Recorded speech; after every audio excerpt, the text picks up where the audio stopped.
Hey everybody, it's the Wild Snapper.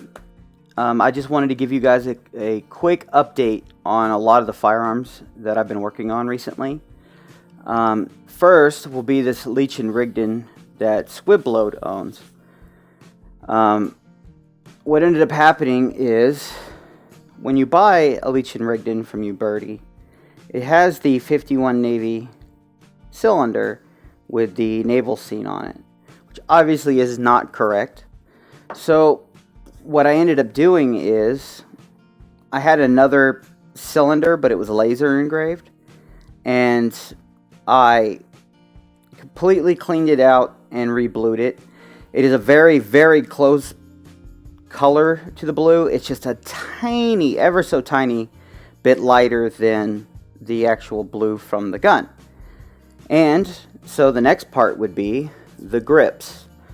I ended up making a set of walnut burl grips. So I noticed it was really hard to film this grip just because of the lighting and my camera and everything just kind of working against me. But I put a bunch of oil on it so you can get a better idea of what it looks like. Only thing that I'm not happy with is right here in the top corners on both sides. While sanding the grips off the gun, I ended up rounding over the top edges. Now it is fitted perfectly square to the frame, but unfortunately there's just a tiny little bit of area there where your finger will hit the frame. That's a big no-no that I don't like. Show you a little bit more of this these grips. Now it's got a oil rubbed finish. I didn't go for some crazy high polish. Now the other thing that I did, kind of just for fun to make the gun stand out even more, is the trigger. I'm trying to get a good view of it, but it's niter blued. It's a very, very bright blue. You see, it's definitely a blue, not a black. And in person, it's very, very noticeable, and it's a very attractive look. Colt did this. A lot of other guns did this. And I decided, it'd be kind of fun to do because it takes almost no time. And on top of, the fancy grips and just the overall making a nice clean build out of this, I did that to add a little bit extra detail. And as you can see, the bluing is just a tiny bit different from the cylinder to the barrel. But it's basically done and ready to get back to Squib this particular gun.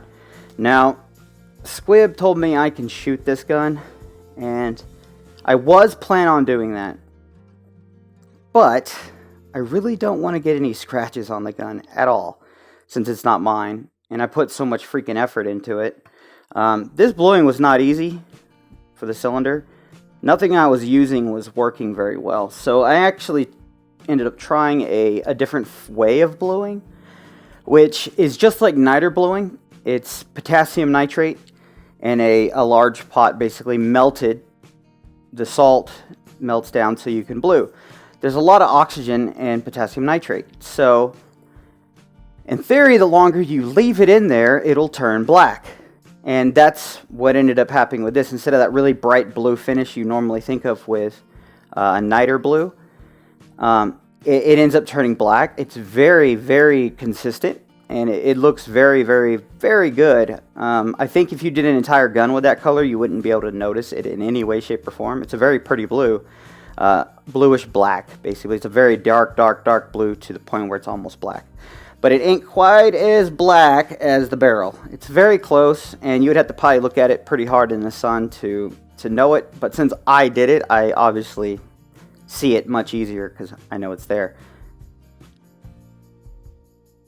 Alright, so next update is Garrett's Remington little bulldog kind of thing we're making.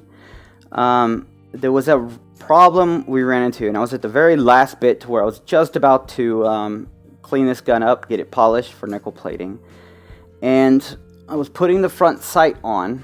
Now, I ended up cutting down more later on, but when I was cutting it through, I cut it as shallow as I could get it for that site, and there was a massive hole right in the middle.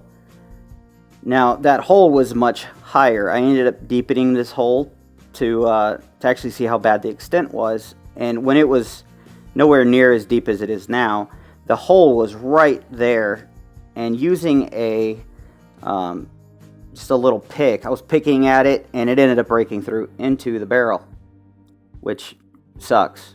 So I ended up taking a skim cut across the top to see if there was any more massive holes in the barrel, and I didn't see any. They could be deeper if there is. Now, we're going to try to fix this instead of replace the barrel right away. I know that sounds like a really dumb idea, but there's a lot of sentimental value to this firearm, and I think I have the ability and the skills to fix it. But we'll see. If it doesn't work, we're going to end up just getting another barrel. So, that's just, it is what it is. Now, another thing that I've done, I don't think I've shown on camera, is I fit the trigger guard much better. Now, on the front, it doesn't fit very well, but that's because it's too short, and in the back, you get a little gap. But all through here, it is perfect. Let's see if I can get you you can see it's all basically one exact plane. This side isn't quite as high, but they match perfectly. So once I finish this barrel, I'm still kind of coming up with a way to do it. I have a plan, but I'm not sure if it's going to work, so we'll have to see. And on one real quick note on this little Remington, so I have all the parts and the action and everything in another room, but Garrett sent me a set of grips for Remington, and I rounded them, fitted them to this exact firearm. But since I ended up with a bunch of that walnut burl, I'm going to probably make a nice set of grips for this firearm, and then he'll have at least 2 grips for it. So as soon as I get this barrel problem figured out, and hopefully it works, we will see. I have a very good plan though. Then we'll end up cleaning the gun up, polishing it, and I'll show you guys the proper technique for polishing a gun, so you don't lose all your markings, your writings. It doesn't dish out those markings, and they don't dish out those anything on the firearm. And I'll show you how to do that. And the biggest key to that is not doing a lot of work on the buffer itself. You do a lot of work with sandpaper to the point where it's very close to a mirror of shine, and then you just lightly go over it with a buffer. That's basically how it's done. But stick around, because you'll end up seeing that done on the channel, hopefully a lot sooner than later. So I wanted to talk to you guys about how I plan on fixing this problem. So as I said before, I took a skim cut across the top to see if there's any more holes, and there's a tiny one right there. But the idea is I might end up cutting this down just a little bit further. We'll see. But as you can see how thick the bottom is versus how thick the top is. So when I come to fix this, I actually might leave it about that height. I need to measure the difference between this and this, so then I know how much I took off the top, okay? And then I'm going to come in here and square this up instead of a V-tip, just because it'd be so much harder more work and harder to do than to make a dovetail that would slide in.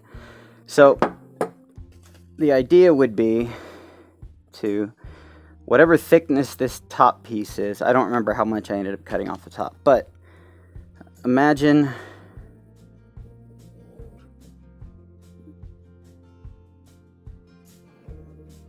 this piece of metal here. That represents whatever height this is. So then when this is squared, I want to measure how deep this is from this surface deep. And what I'll do is, and it will be one piece of metal, not two, I will then make the bottom of it squared. Sorry, I have the most horrible drawing and writing skills. And get rid of this part here so it's all one piece. So then I'll fit that onto the gun, and then when it's on the gun, I'm going to chamfer Come on, focus. I'm going to chamfer all these edges around and a little bit of the edges on the part that's going to go on top. So then I have a nice V all the way around. And then I'm going to completely fill it with weld, that V all the way around. And that top piece and the entire top of the gun will be holding that piece on. So it'll just end up looking like, you know, if you had this middle piece gone, it'll end up looking like that on top. But then once I chamfer it, fill it with weld, it will disappear. So it will end up taking up a lot more pressure than it would be just if I made a little square block to go in there. And since it went through, the other plan is I might just hit this before I make that part and re-clean up the bottom. Just a tiny bit of weld to smooth that out. And the best part is I could physically get in there with a file of a certain thickness and file that smooth again while fixing the top of the barrel. So that is the crazy plan, and we'll see if it works.